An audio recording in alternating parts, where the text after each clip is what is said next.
Well, welcome to See Hear Love. I'm your host, Melinda Estabrooks, and I'm so glad that you've joined us as we continue our coast to coast across Canada conversations. And today is show number 6 in beautiful Quebec. And joining me is my amazing co-host, Anne Miranda. Hi, Anne. How you doing, Mel? I'm so excited to be in Quebec. I know, Quebec. Honestly, this is one that we have come in aside from the other provinces, it's a little secret, one of the most excited we've been to hear the stories of our incredible guests today in Quebec. But can you believe that we started in BC, went to Alberta, then to Manitoba, then Saskatchewan, then Ontario, and now we're in Quebec. Like we're really moving across the country. How are you feeling?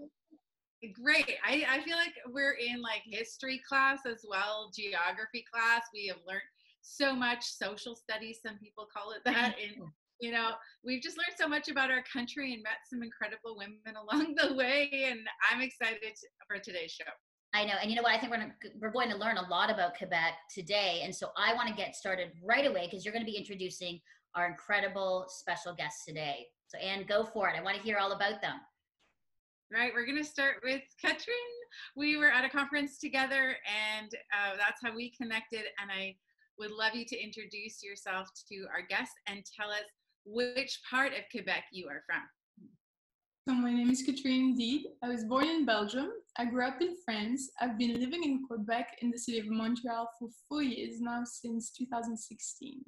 I'm a consultant in international law, but I also teach the Bible. I've been married for a year. I'm passionate about my husband and tea.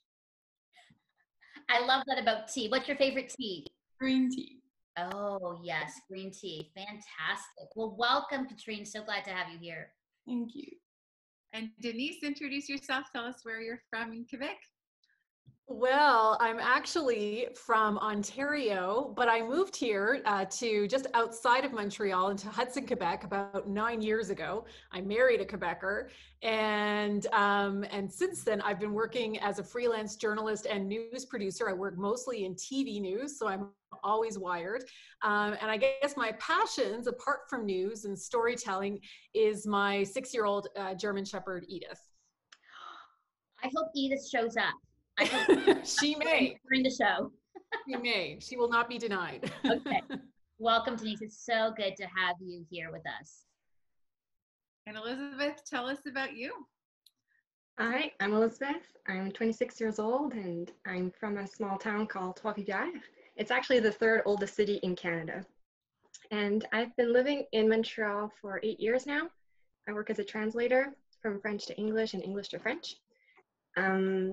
And yeah, I'm passionate about theology, about biblical counseling, justice, prayer. I'm absolutely in love with my local church in Montreal and its vision of spreading the gospel in the city. Keep myself busy with discipling teenage girls and visiting my family. Yep. Powerhouse young woman we got on board here today. I know we're going to learn a lot from you, Elisabeth, so that's fantastic. Welcome. Thank you. So wonderful. And Daria, introduce yourself. Tell us where you're from in Quebec. Yes, I'm Daria. I'm not quite as young as Elisabeth, but I'm from Vaudreuil-Dorion, which is a fast-growing city just off the island of Montreal, so at the west end of the island before you drive on. That's where I live. I've lived here for 10 years, and I'm married to Matt, and we have a 5-year-old son. Who I've managed to get out of the house, but we might see my dog Kramer, who might come join us at some point. And I lead the West Island Network, which is a network of churches working together for the good of the city. So I get to be really involved with church and community and ministry, and I also facilitate our poverty reduction and social inclusion roundtable in the city. So very involved in community and church. Wow. Okay, Anne, we've got some dynamic women with us. I'm not saying anything. They're all going to do the show today. Amazing. I can't wait to hear from you all. But before we do, we've got to get some Quebec trivia. So I'm going to ask a question, and the first person to raise their hand, I'm going to call on you, and we'll see if you know your province. Are you ready? Some may be easy, some might be harder. First one. What flower is on the Quebec coat of arms? Your provincial flower. Oh, Elisabeth? It is? I'm not sure the English name, but in French we call it the fleur de lys, which is, well, I guess it's a lily. That's it. Ding, ding, ding, ding, ding. You That are was like logical. You are correct. The fleur de lis. So, okay, perfect. Okay, second question. Quebec comes from the Algonquin word Quebec, meaning what? What does Quebec mean? From the Algonquin word. Anybody? No? No? All right. It means where the river narrows. Oh. That's what Quebec means. And what river do you think they are referring to? Yes, Denise. The St. Lawrence. Correct. Ding, ding, ding, ding, ding, ding, ding, ding. So now you know that Quebec means where the river narrows, and it's actually referring to the St. Lawrence River. Okay. Next up, it is the world's most photographed hotel. And this is by the Guinness World of Records. Hotels in Quebec. What hotel would that be? Oh, Daria, hands up. The Chateau Frontenac. Ding, ding, ding, ding, ding, ding, ding, ding, ding. Correct. I'm like, that's amazing. So, of course, I'm looking at pictures of the Chateau Frontenac, and it makes sense why it would be the most photographed hotel. It's beautiful. Yeah. Beautiful. Okay, last question. This is considered the most famous dish in Quebec. It might not be the top in culinary experiences, but it is the most famous dish. What dish would that be to eat? Okay, Katrien, so I don't think you've had a chance. What would you say, Katrien? I would say poutine. Yes! Woo! Ding, ding, ding, ding, ding, ding. Okay, but for those who don't know what poutine is, because many don't, and I can't believe they wouldn't know, what is poutine? Like, how would you actually officially explain what it is? So I would say it's fries with gravy, cheese, and ketchup. Am I right? Because Some people are like, is there ketchup on it? I don't put ketchup on it. I'll let the Quebecers speak because I'm a French person technically, so I'll give up my right to explain the national dish. Poutine is the best comfort food ever. Oh. When I'm not feeling well, a Yeah. good big poutine fixes everything after Jesus. Okay.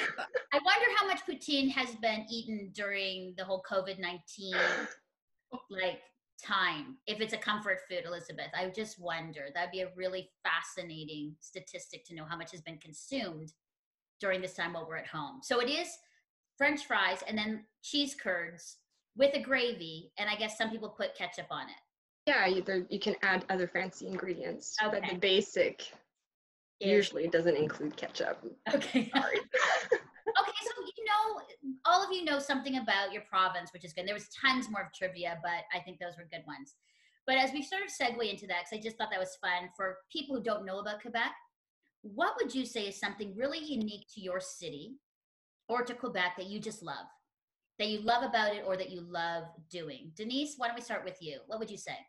Well, yeah, as somebody who's moved here and I've really had a chance working in news to really get to know the culture, the people, I just feel like Quebecers know better than anyone I've ever met how to make things beautiful, really like celebrate the festivals that are here, like the art scene. It's so it's very natural here. And so I just feel like Quebecers have a really good sense of the creative energy, this aesthetic appeal. So they really do that well here, and the food is amazing. Okay, love that. Daria, what would you say? Something unique that you love about Quebec and your city? I totally agree with Denise there. The thing I love about my city is how fast growing it currently is. Like I said, it's grown about 50% in the last 10 years that I've lived here. Actually, they're completely redoing our sewer system right now, so it's kind of intense to see. But and just how Vaudreuil was a very traditionally French small town, and now it's actually growing to be a pretty big city, full of young families and a lot of immigrants. Like on our street, I'd say about half our street is white, and the other half comes from all different places in the world, and it's amazing to live on such a diverse street in a diverse community in a fast-growing city, and yeah, that's one thing I really love about Vaudreuil. Wow, wonderful. Katrien, how about you? I concur with what has been said previously. One thing I would add, coming from France, is how much I appreciate the bilingualism of the city. To be able, in Montreal, to be able to go out in the streets, pick English, French at hand as you want, and the richness of the cultures that come behind that, because you have some of the casual aspects of the English-speaking world and the friendliness, the easiness with which you can connect with people, but then also the influence of European architecture, the food, the love for aesthetics, as was mentioned. So I love the richness of the cultures that come through languages. And nature. I find Quebec and Canada absolutely beautiful, just breathtaking. Beautiful, amazing. Thank you, Katrien. Elisabeth, let's end with you. What you love about Quebec and your city? Well, I'm an outdoors person, and in Montreal, there's Mount Royal right in the center of the city. And I love going on morning walks before going to work, climbing up the mountain, taking in the view, praying there. And it's so fun to have nature right there in the middle of the city. And I just come back from 2 weeks of vacation, and I've just been enjoying swimming in rivers. And that's like the highlight of my summers, is swimming in Quebec rivers. That's great. There's rivers everywhere. Amazing. I didn't know that. I know that there's a lot. When I was looking through the trivia, there's a lot of rivers that you have. But in that, what would you say is the one thing that you would like the rest of Canada to know about Quebec? Why I say that is, for many of us, I mean, even what Anne and I said, every province has this unique flavor and unique sort of provincial stamp on it that a lot of us, especially me living in Ontario, didn't know about the beauty of each province. And I think that we need to share that more. Like, I think Anne and I were realizing that as we go through each province, we were like stunned and astounded by these amazing things that were happening in each province. And we had no idea about festivals or whatnot, or even just nature and places you could go. So here's sort of your kind of like rah-rah, gush on Quebec to let us know what you want us Canadians to know about your province. So now's your time to gush. Daria, let's start with you. But what would you say that you would want us to know about you and the land there and the vibe there too? Yeah, so this might be a little loaded. I was trying to think of how to word this, but I grew up as an English-speaking person in Quebec, and when I've traveled, people were shocked, like, "Oh, you don't have a French accent?" It's no, because English is actually my first language, and that 23% of Quebec is actually English-speaking. So there is that component, and there's also been, I feel like historically, a bit of division between the French and the English, and I feel like right now, and I don't know if it's just me, but I feel like that divide is closing. I feel like, as kids, my son is going to start in kindergarten next year, and I'm excited that his school is going to be 93% French, and that he's going to be learning French. And I want him to grow up bilingual, where I feel like I was raised where, no, you are English and you're going to be raised English. And this next generation is raising their kids to be bilingual and love both cultures and be united and be French and English, especially for the English people anyway, like this importance of the unity and togetherness that I've really I find healing and great for our province. That actually gave me goosies. In that's encouraging, because I've always thought there was such a divisiveness between French and English. That's what we always sort of assumed, or we heard, or taught, however we outside of Quebec knew. And so that's really very encouraging to hear that maybe that divide is not so sort of stark and so real as it used to be. Yeah, I think it's getting a lot better. Yeah, that's amazing. Great news. Thank you. Katrien, your thoughts about that? What you want Canada to know, or the world to know, about Quebec? I'll take my background. I've been living in France most of my life, and Quebec has an extraordinary influence in the French Christian-speaking world. A lot of ministries are grown here, and then go back to France and the French-speaking world in general in Africa. a lot of the digital platforms, the podcasts, the broadcasts, the TV, the French TVs in the Christian world are actually locally based in Quebec. So it's extraordinary to think how much of a blessing Quebec is to the French-speaking world in Christian circles. And it's one of the reasons I came to Quebec, to beneficiate from that richness and be able to contribute. Oh, more goosies. And when I say goosies, it's like goosebumps. I'm like, that's amazing. I didn't know that. I think a lot of people didn't know that, or don't know that a lot of that the work is, and you know, like you're saying, media or broadcast is in Quebec for French speaking. I was living in Paris. Most of my friends would know most of the big names of Quebec's pastors or preachers, and we would listen to them regularly. Wow, that's amazing. Thank you for sharing that. That's really encouraging. Thank you. Elisabeth, your thoughts? Yeah, I actually had poutine on my list, but I'll skip that part. I'm so encouraged to hear what Daria and Katrien have shared. It's really nice to hear. I would like to mention something that might be a bit heavy too, but a lot of people I've met elsewhere in Canada or from the States didn't know this, but that Quebec is really one of the biggest mission fields in North America, if not the biggest. Less than 1% committed evangelical Christians here. And it's among the top provinces for hard things like suicide, divorces, abortion. It's not the only one, but it's among the top. And Montreal, it's a hub for human trafficking in North America. Pornhub is headquartered in Montreal. It's a needy place. The people here are great, but they need hope. And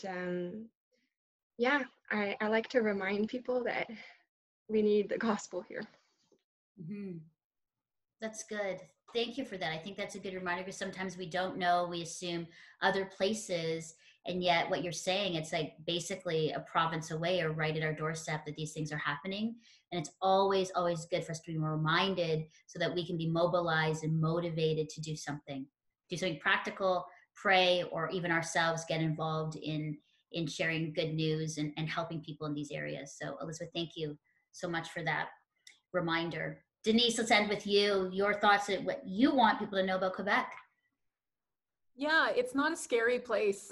I think sometimes, you know, people view Quebec, like you were talking about, with this, you know, everybody's just political and angry or whatever. And it's like, it is so not like that at all. And I think, you know, I've really gotten to know this place, understanding the history where the people come from and the challenges they've had, you know, to survive as a French-speaking place in a huge English pond of North America, and just how important that is, but also the bridges that Daria is talking about. I really see that happening, more and more people coming together. It's, you know, we don't always have to live in these two solitudes, that there are common areas that we can all relate to. And even though the church is small here, it is really a small Christian community. I think it's a hearty community, because people are the minority of the minority of the minorities. So that's something I've learned coming here. Thank you so much. You know, those are really big, heavy topics, but encouraging and hopeful topics. And that I know that when we come back after our break, we're going to be discussing more about that as we share about what's keeping you spiritually and mentally strong during this really tough year of 2020. And also you'll be sharing personally your hope for the church and for those that follow Jesus when we come back. So I can't wait to hear from all of you, your thoughts. Let's take a short break. Stay with us. Check out the See Hear Love podcast and get the backstory. Yeah. Get the inside scoop on real issues and real answers on common challenges we all face in relationships and in life. Find See Hear Love on Apple Podcasts. Hi, I'm Melinda, host and executive producer of See Hear Love, and I hope you are enjoying our conversation today. Well, you may not realize that See Hear Love is made possible by the support of viewers and listeners like you. So would you please consider becoming a monthly donor? Any gift goes a long way in helping us build a community of women and men who talk about real issues and struggles as we navigate our faith together. Well, please go to seehearlove.com now and click on the big purple donate button. Thanks so much. Start your week off with me in your inbox. Sign up for our weekly newsletter today for exclusive content of See Hear Love, blogs, behind-the-scenes footage, and access to giveaways you'll love. Sign up today and let's start our week together. All right, well, we're back with Katrien, Daria, Denise, and Elisabeth, incredible women living in Quebec today and sharing their thoughts and hopes for us and to us. And Anne, I know you have a great question for them as we kick off our second part of the show. Right, I'm going to ask the same question to each of you. I'd love to start with Elisabeth. And I want to really talk about how you are doing. How are you keeping mentally and spiritually strong through this time? I mean, there is a ton going on in our world right now. And what are you doing in the day-to-day? How have you been, coping? How have you been strong? Elisabeth, why don't you kickstart us? Sure. Well, when COVID hit here, I was living in Montreal, and my whole family is in Trois-Rivières, my hometown. And I have several people with whose health they're at risk. So I couldn't bear the thought of being away if anything happened. So I currently staying at my parents' place, and they have adopted 2 little handicapped babies. And so it's been great to be here, but it's been very challenging as well to be all together, a lot of action, a lot of needs as well. And it's been a bit of a hard blow for me to see, like, I find the pandemic and the confinement has just highlighted and made come out of me like the ugly side. And it's been such a hard blow to face that and to see how far I am from what I hoped I was, but in the same time, how good God is amid it all. Like, it's just been his spotlight on a lot of issues that have been just coming out, but then the spotlight also on his grace. And so how I've been coping, I've been trying to stay connected with friends, trying to stay active as well. I've been running a lot with my sister, but also just I'm hungry for his grace, for God's grace, and he's been showing it to me in so many wonderful ways lately through community and through scripture. So yeah, I'm coping by trying to hang on to the truth of God's love for me and for the world. Them being like so vulnerable and so honest. So thank you for that. And I know that you're incredibly young, but yet so intuitive to who you are and the people around you. I mean, Daria, you are entering into people's stories on the daily with like the church network, and there's so much. I just want to unpack, what you actually do. What about personally? How have you been keeping mentally and spiritually strong? Yeah, I already feel like life is like a balancing act, trying to work and normal life is hard. So COVID kind of just put it into an extra hard balancing act where I've definitely fallen off the beam a few times, trying to do that well. Yeah, work, like when COVID hit, work just got crazy intense with trying to figure out needs in the community, helping church engage, leading our poverty reduction roundtable, figuring out the needs. It was just crazy. I realized a few months in that this is not just, I can't live in crisis mode forever, and that this is going to be new normal, and that means I need to take a few days vacation and figure out what life is going to look like. I actually go on vacation again tomorrow, so I'm currently trying to get myself ready, like stop working. So today has been a crazy day. And I think I wake up some days and I tell my husband, like, I don't know what's wrong with me, I'm just depressed. And he tells me to either go exercise or journal, and usually that helps. But yeah, there's definitely been some really hard days, and yeah, like I said, exercising, journaling. I've also been listening to an app called Lectio 365, 24/7 prayer, put it out. So some days when I just feel like I don't have anything in me, I lie on my bed and listen to that Lectio 365, which brings me back into my priorities and focus. And yeah, I think, it's every day is kind of different, and it's learning to live that balance.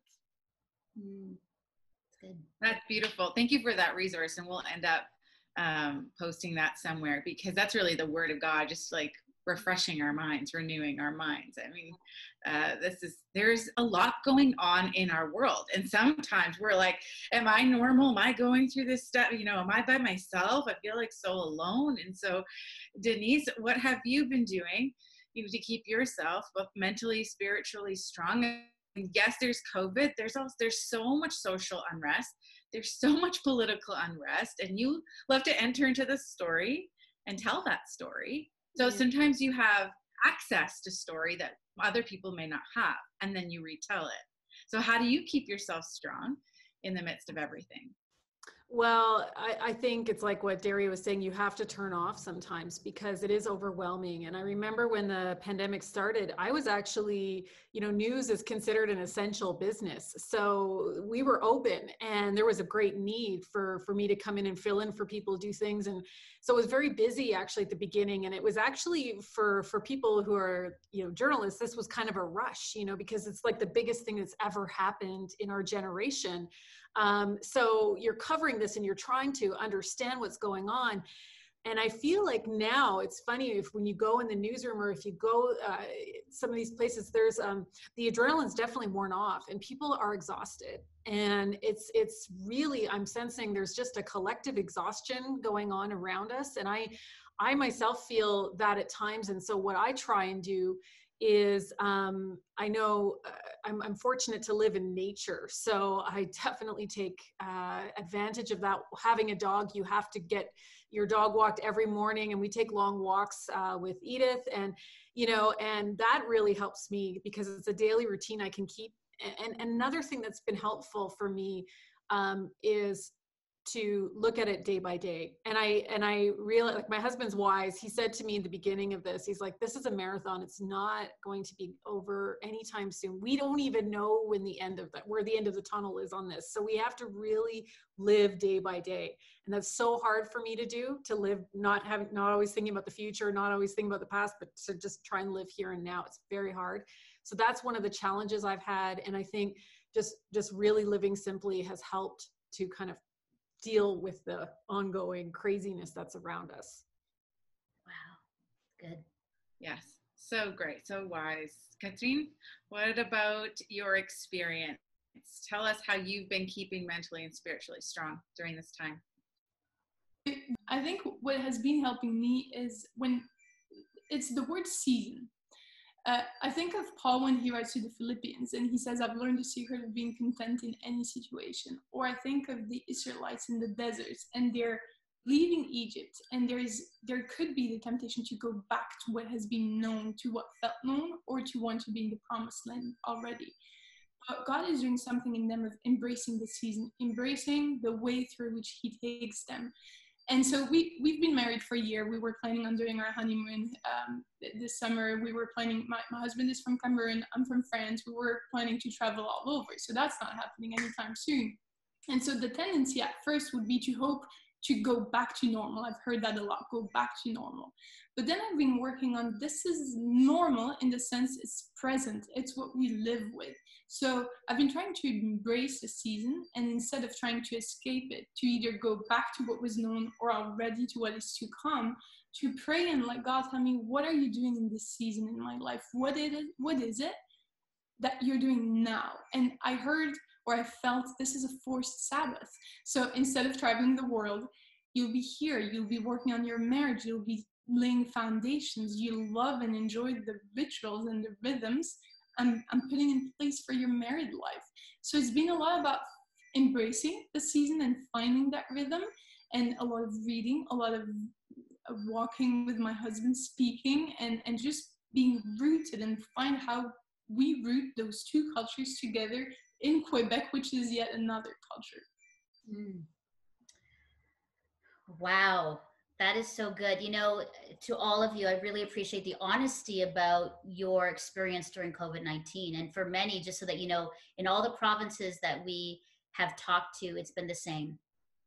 You know, exhaustion, depression, knowing it's a marathon, being honest about it, nature, walks, running, prayer, journaling, all these things. And so it's been encouraging that it's kind of like a thread that we all get it. It's a lot about choosing then to do it. Like what we know we need to do, then doing it, versus sort of like sitting there and in our head we know, but we don't do it. So thank you for that. That's really encouraging. I think for a lot of women, those really sort of clear sort of tips and things you're doing are really going to help them.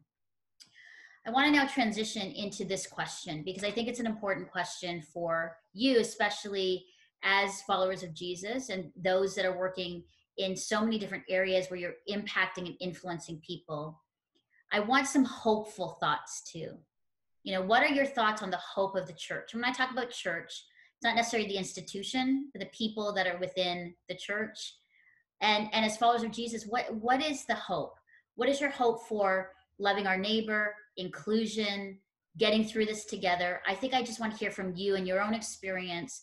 What are you hoping for your community, for yourself, and the hope of the church in Quebec, but also just hopeful things that you can share? Because I think more now than ever, we need to hear hopeful stories and hope, discussion, and dialogue today. So Denise, I want to start with you. What would you say is your hope for the months and years ahead for the church and for people that follow and love Jesus? Yeah, I think it's a real time of shedding things that just don't matter, and getting rid of like all the stuff that just weighs us down. Because honestly, like not even having church, like in the sense of what we had before, we don't meet in a group. We don't, we're connecting through technology. It's actually forced me to find other ways to connect, and I connect with my neighbors more. And I really feel like that's kind of, how we are not, just because we're in a pandemic, it doesn't mean we don't have relationships that God wants us to develop. And, there are opportunities around us. There are places, there are people around us. And I feel like that's challenged me to kind of, instead of tapping into an institution or something that I think I'm actually finding more ways to connect with God and my neighbor. And I think it really just starts there. So I'm just trying to be more quiet, be more simple in my faith, in the sense of of just getting rid of the other stuff and focusing on the things that really matter. Mm-hmm. Denise, that's great, because it's really what matters. It's right in front of you. Basically what they say is like your hand, That's all we have right here, and literally next door to you, your neighbor, to actually focus on, versus all the other things that might have distracted us before. So keep it simple. I love it. Keep it simple, and what God has placed and given to you right here. I love it. That's brilliant. I love it. Thanks, Denise. Daria, your thoughts on that? The hope that you have for the church, and especially the work that you're doing. I mean, you're connected with all kinds of churches. What are your thoughts for this question? Yeah, so I've lately been reminded of a quote by Ray Bakke, who is one of my academic mentors, that says, we Christians are the only people who could truly discuss the salvation of souls and the rebuilding of city sewer systems in the same sentence. And I guess what that reminds me of is this idea of saving grace and common grace. And of course, we talk a lot about saving grace, but part of our role as Christians, I think, is to care about our communities, to love our neighbors, and just the common grace of our cities. Like, cities are an amazing place where people find refuge and hope. And so how do we as the church care for our cities? And I find a lot of hope in the West Island Network that I get to work with, and the way they've come together. We started a project trying to identify hidden poverty and reduce it in the West Island. And we came up with a project at Christmas. We were going to call it Love Your Neighbors. And we collaborated with our Poverty Reduction Roundtable and a bunch of community organizations. And the first week of COVID, we were actually supposed to all get together and come up with the top 10 ways to love our neighbors. As many churches and many community organizations vary together. And we actually came up with the top 10 ways to love our neighbors during COVID-19. We had to quickly pivot and change that. And so we've been working at that together with the community as churches, and really just trying to serve our cities through this time. And I mean, I guess my hope is that churches would continue to grow in that, and they are growing in that, and just this love for neighbor, this love for neighborhoods, and knowing your neighborhood, knowing your city, and serving and loving it with common grace. That's wonderful. And isn't it interesting that there's a time now where we're kind of like 5 months out of COVID, or not even out, we're in COVID. And, you know, at first it was like all the negative things that it was causing. And it was, there was some really devastating things that happened. But what was interesting is people started thinking of creative ways, and all of a sudden saying, oh, wait a second, maybe this is an opportunity for us to really love our neighborhood and the people that are around us and the people that are with us and the people that we see every day, which is always kind of like looking out, when actually we should be looking maybe a little closer to where God has put us and in the spaces that we are, and to be present in those places. So that's really hopeful news. And I'm encouraged for the work that you're doing, Daria, working with churches. So we'll be praying for you and cheering you on as you continue to motivate and sort of like collaborate with these churches to do the good work of neighborhood love, right? And loving our neighbor. So thank you for that. Fantastic. Katrien, for you, your hope for the church and for those that follow Jesus. Using the idea of embracing the season again. I think this is such an opportunity for the church to not necessarily want to go back to the way things were doing before. A bit like Denise was saying, very much like Denise was saying, the words that I've been pondering were, if I use corporate language, I would say auditing. If I use biblical language, I'd say pruning. But this is such a time to take stock of what we've been doing. Is it essential or not? Is it what God wants us to be doing? And I think this is such a moment to ask God, what are you doing in this season for the church? What should we let go of and what should we embrace? And I think very much, as she said, going back to simplicity and essential things. And I think community. And I've always been a big promoter of small groups. And I think not small groups as in per se, it needs to look like that, but more the idea of, where do you do all the one another's of the Bible, the love one another, forgive one another, encourage one another, confess your sins to one another? And it's at that smallest unit of family, small group community. And so I hope the church embraces the audit time and season that's given to it and seeks that essential aspect of community and loving one another. Yes. Amen. Amen, sister. Absolutely. 100% agreed. I think you're right on. Fantastic. Thank you, Katrien. Elisabeth, one with you. Your hope for the church. You love the church. You're a young sort of millennial that's got this passion. Let's end with you with your thoughts. Well, the girls said it all. But no, I agree. I feel like our weaknesses have been put into the light a lot through COVID, but also God's work and God's grace. And as I said before, I've been seeing it a lot in my own life, but I'm also, as I've been here in my hometown and getting to reconnect with some friends I haven't seen in a long time and talking with them, it seems like it's so much easier to talk about the root issues, like rather than being superficial in our dialogues, we just can be honest about how life is difficult for everyone right now, and then get more quickly to the reminder of our anchor is in God and our hope is in Him. And so I've had Christian friends here that I've reconnected with, and I see God is so much at work in their own personal lives and in their marriages and their own communities.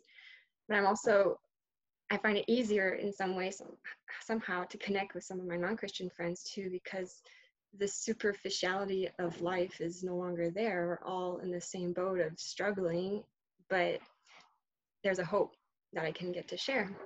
But I've also been seeing in my own church just how this pandemic has shaken our comfort zone, but has also led us to, as was mentioned, be creative in ways to connect with one another. And we, right in the first week, two friends and I, we had started this daily prayer meeting, and it was huge at the beginning. A lot of people were joining it, and then over time, we kind of get exhausted, as was mentioned, and it's been already 5 months.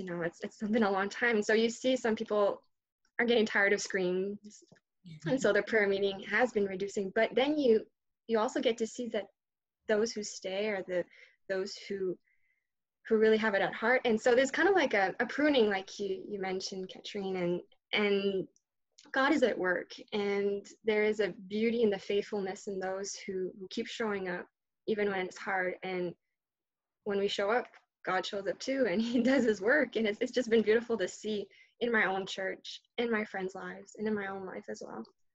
Thank you. So yeah, there's hope. Amazing. Well, and I appreciate that to all of you, Denise and Daria, Katrien, and Elisabeth, about hope. Because I think that we have to keep speaking that language and sharing hope. And hope, not just sharing it by words, but action and deed, as in being within the community, helping the cities, working in the city, cheering the city on, supporting local businesses and city. Like it really is that. And I think I'm hearing that more and more within my own friendship and influence, about us really kind of like gathering and helping one another in our city and in the work. So thank you. That is very hopeful news. And speaking of hope, I know that Anne has a devotional. I love them, Anne, because every province, you've done a devotional to encourage our guests, but also to encourage those in our province, but also to encourage our country. So what do you have for us today from the Good Word? Well, Quebec is a super special place for me because my family on my father's side immigrated from Lebanon to Quebec like 50 years ago. And so even in light of what's happening right now in the Middle East and in Lebanon specifically, I mean, you have a huge Middle Eastern community specifically from Lebanon, but Quebec was a resting place for them, a place to heal, a place to call home, a place of promise and a future. And then I started to research a little bit of history of Quebec, because that's kind of where these devotionals take me. And I found out, Mel, that on the coat of arms and on the license plate is this little, it's just like 3 words in French. I'm going to try my best. It's Je me souviens. And it is, I remember. And then I was, why do they have that on their license plate? 1978, that's when I was born. What is that? How come they changed it from La Belle Province, beautiful province, to this, I remember? And I found out that it was because they didn't want to, literally in all the history that I was looking up and researching, it says, we will not forget. We will never forget our ancient lineage, traditions, or memories of the past. And it was this declaration over the people of Quebec that they would never forget their roots. And the more that I researched, the more that I realized our Canadian anthem actually was written by 2 French-Canadian men that were from super tiny, towns, Saint-Placide, and this other one that doesn't even exist anymore because it was in the outskirts of Montreal. And it was these 2 people so long ago that embedded in the original Canadian anthem to remember their creator. To remember that God is the supreme authority over our country and over our province, and that we would give him honor and tribute. And I went, whoa, the foundation of Quebec is on the word of God, to remember the traditions of the Lord, God himself, and yes, our French, the European roots. They were kind of combined back in the day. And then I started that kind of took me on a path of going, how many times does the Lord actually say, remember? It's such a huge part. I think so many of us will think about the Last Supper and how the Lord said, do this in memory of me. Remembering is a common theme in the Bible. But Psalms 143, when David actually calls out to the Lord and said, Lord, you remember. I'm actually remembering who you are right now. So you remember me. But I'm remembering, it says, verse 5-8, the days of long ago. I meditate on your works and I consider what your hands have done. I spread out my hands to you. I thirst for you like a parched land. Let the morning bring me word of your unfailing love, for I have put my trust in you. Show me the way I should go, for to you I entrust my life. And these words just kind of grounded all these thoughts. Quebecers, you remember, that is your slogan, to remember. And I guess my encouragement today is, let's remember this, the work that the Lord has done, that long ago he has declared Quebec to be his, that long ago he has declared this nation to be his, And that as we spread out our hands right now, because we thirst for him, because we're in a parched land, all of us globally are going like, God, I am thirsty for you. Please bring us hope. That we want your unfailing love to come and nurture us and kind of and secure that the future has hope in it, to remind ourselves that we are the carriers of hope to this country and to this province. And so I encourage you, and I want Katrien to pray in French for us as we wrap up our show today. Katrien, can you do that and just declare the Lord's promises on Quebec, and we are going to join in with you. Seigneur Jésus, notre Père, Saint-Esprit, je te remercie pour la beauté du Québec.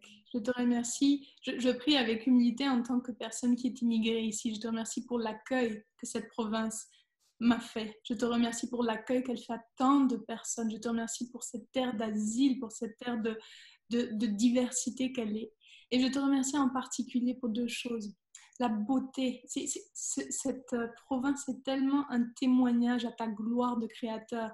Anne parlait de « je me souviens », mais ta création tout entière crie fort « souviens-toi de qui est ton créateur ». C'est impossible de passer à côté de ta beauté créatrice dans la province de Québec, et je te remercie pour ça. Et je prie que cette essence de qui tu es continue de crier, d'appeler ton peuple à revenir à toi. Merci pour cette nature, merci pour cette beauté, mais merci aussi pour le message qu'elle proclame.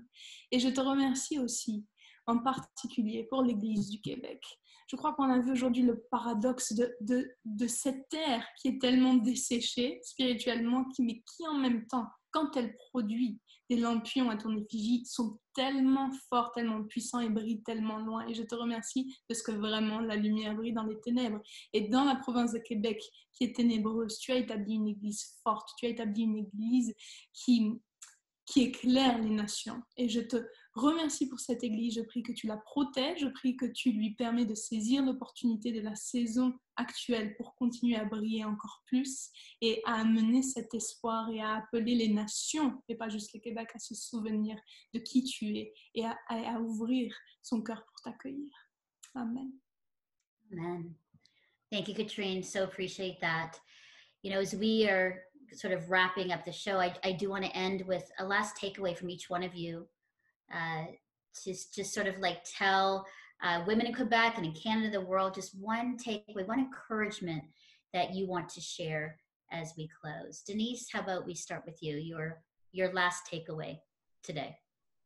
Yeah, I mean, I'm just encouraged myself just doing this because it just makes me realize I'm not alone. And I think that's the message.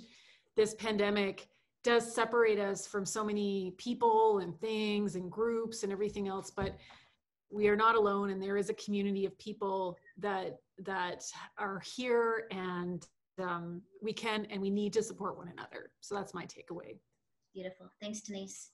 Elisabeth, your final takeaway for us today?